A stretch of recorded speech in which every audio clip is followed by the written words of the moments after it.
ಹಾಗಲಕಾಯಿ ಗೊಜ್ಜು ಈ ರೀತಿ ಮಾಡಿ ನೋಡಿ, ಎಲ್ಲರೂ ತುಂಬಾ ಇಷ್ಟಪಡ್ತಾರೆ. ಇದಕ್ಕೆ ಬೇಕಾಗಿರೋ ಇಂಗ್ರೀಡಿಯೆಂಟ್ಸು ಈರುಳ್ಳಿ, ಹಾಗಲಕಾಯಿ, ಟೊಮೆಟೊ, ಹಸಿಮೆಣಸಿನ್ಕಾಯಿ ಇಷ್ಟು ಇನ್ನೂ ಚಿಕ್ಕ ಚಿಕ್ಕದಾಗಿ ಕಟ್ ಮಾಡಿ ಇಟ್ಕೊಂಡಿರ್ತೀನಿ. ಕೊಬ್ಬರಿನ ತುರಿದು ಇಟ್ಕೊಂಡಿರ್ತೀನಿ. ಕೊತ್ತಂಬರಿ ಸೊಪ್ಪು ಸ್ವಲ್ಪ ಕಟ್ ಮಾಡಿ ಇಟ್ಕೊಂಡಿದ್ದೀನಿ. ಮತ್ತು ಜೀರಿಗೆ, ಸಾಸಿವೆ, ಹುಣಸೆಹಣ್ಣನ್ನು ನೆನೆಸಿಟ್ಕೊಂಡಿರ್ತೀನಿ. ಅರಿಶಿನ, ಧನಿಯಾ ಪೌಡ್ರು, ಸಾಂಬಾರು ಪೌಡ್ರು ಮೂರನ್ನು ತೊಗೊಂಡಿರ್ತೀನಿ.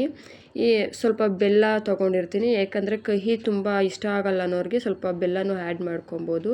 ಕರಿಬೇವು ಸೊಪ್ಪು, ಎಣ್ಣೆ ಮತ್ತು ಉಪ್ಪು ಇಷ್ಟು ಬೇಕಾಗುತ್ತೆ ಇಂಗ್ರೀಡಿಯೆಂಟ್ಸು. ಈಗ ಬಾಣಲೆಗೆ ಎಣ್ಣೆ ಹಾಕಿ ಎಣ್ಣೆ ಚೆನ್ನಾಗಿ ಕಾದ ನಂತರ ಸಾಸಿವೆ ಮತ್ತು ಜೀರಿಗೆನ ಹಾಕ್ಕೊಳ್ತಾ ಇದ್ದೀನಿ.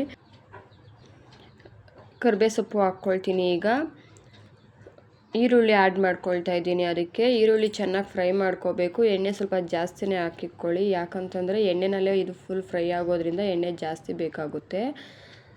ಈಗ ಮೆಣಸಿನ್ಕಾಯಿನೂ ಹಾಕ್ಕೊಂಡು ಚೆನ್ನಾಗಿ ಫ್ರೈ ಮಾಡ್ಕೊಳ್ತಾ ಇದ್ದೀನಿ. ಸಣ್ಣದಾಗಿ ಹಚ್ಚಿಟ್ಕೊಂಡಿರೋ ಹಾಗಲಕಾಯಿನೂ ಹಾಕಿ ಚೆನ್ನಾಗಿ ಎಣ್ಣೆನಲ್ಲೇ ಫ್ರೈ ಮಾಡ್ಕೊಳ್ತೀನಿ.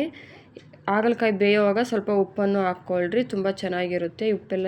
ಮತ್ತು ನನ್ನ ವಿಡಿಯೋ ಇಷ್ಟ ಆದರೆ ಎಲ್ಲರೂ ಶೇರ್ ಮಾಡಿ, ಕಮೆಂಟ್ ಮಾಡಿ, ಸಬ್ಸ್ಕ್ರೈಬ್ ಮಾಡ್ಕೊಳ್ಳಿ. ಈಗ ಹಾಗಲಕಾಯಿ ಚೆನ್ನಾಗಿ ಬೆಂದಿದೆ. ಟೊಮೆಟೊ ಹಾಕ್ಕೊಂಡು ಫ್ರೈ ಮಾಡ್ಕೊಳ್ತೀನಿ. ಟೊಮೆಟೊ ಬೆಂದಾದಮೇಲೆ ಸ್ವಲ್ಪ ಹುಣಸೆಹಣ್ಣು ರಸ ಹಾಕ್ತೀನಿ.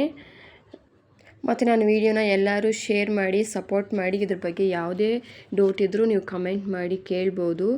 ಮತ್ತು ಇದಕ್ಕೆ ಅರಿಶಿನ, ಧನಿಯಾ ಪೌಡ್ರು, ಸಾಂಬಾರು ಪೌಡ್ರು ಈ ಮೂರನ್ನು ಸ್ವಲ್ಪ ಆ್ಯಡ್ ಮಾಡ್ಕೊತಾ ಇದ್ದೀನಿ. ಚೆನ್ನಾಗಿ ಮಿಕ್ಸ್ ಮಾಡ್ಕೋಬೇಕು. ಮಿಕ್ಸ್ ಮಾಡ್ಕೊಂಡಾದ್ಮೇಲೆ ಕೊಬ್ಬರಿ ತುರಿದಿಟ್ಕೊಂಡಿದ್ದೆ, ಆ ತುರಿನೂ ನಾನು ಇವಾಗ ಸೇರಿಸ್ಕೊಳ್ತಾ ಇದ್ದೀನಿ.